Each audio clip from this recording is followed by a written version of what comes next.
La Bible, le psaume 22, le psaume 23 et le psaume 24, ces trois psaumes présentent Jésus de manière distincte, mais c'est encore Jésus.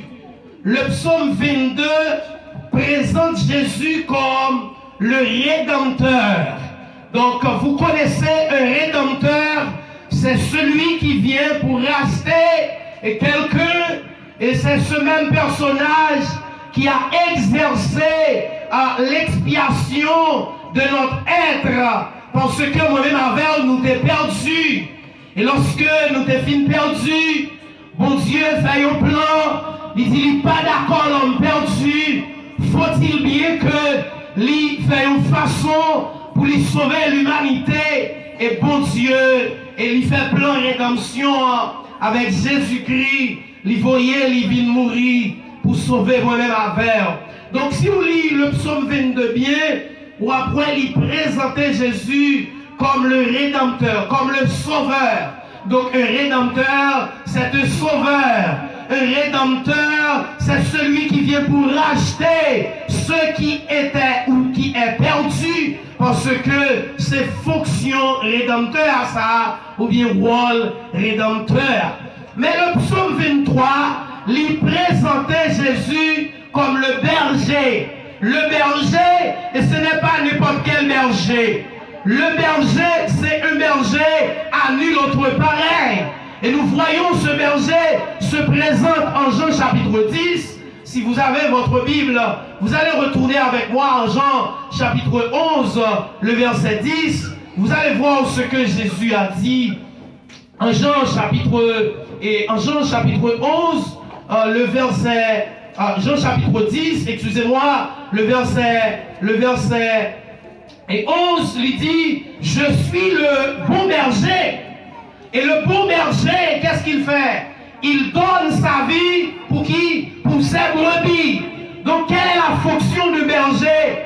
Le berger, c'est celui qui se place pour soigner, pour prendre soin les moutons, les chèvres, les mulets, etc., ou les animaux domestiques ou autres. C'est la fonction du berger. Mes frères et sœurs, Jésus, dans ses parcours, quant au sermon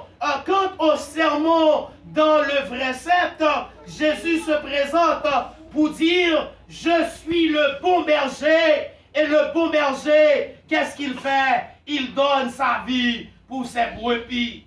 Mes frères et sœurs, il ne faut pas sans savoir que la première fonction, ou du moins le premier métier de David était un berger.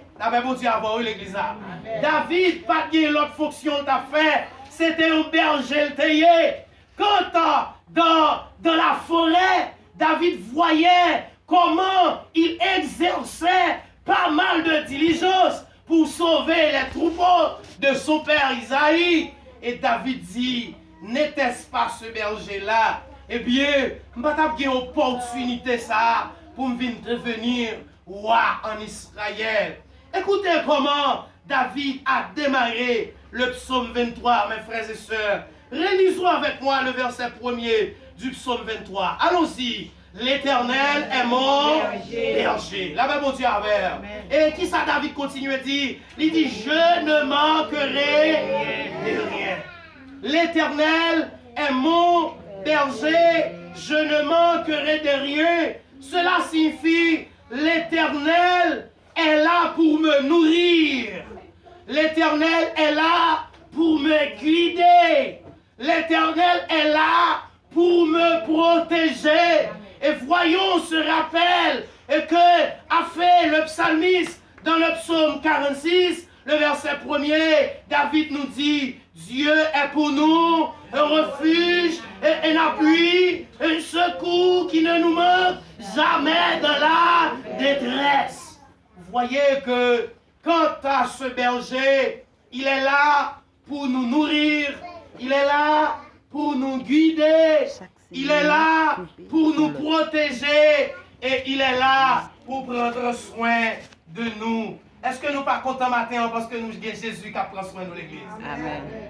Gloire à Dieu. David dit, je ne manquerai de rien. Il me fait reposer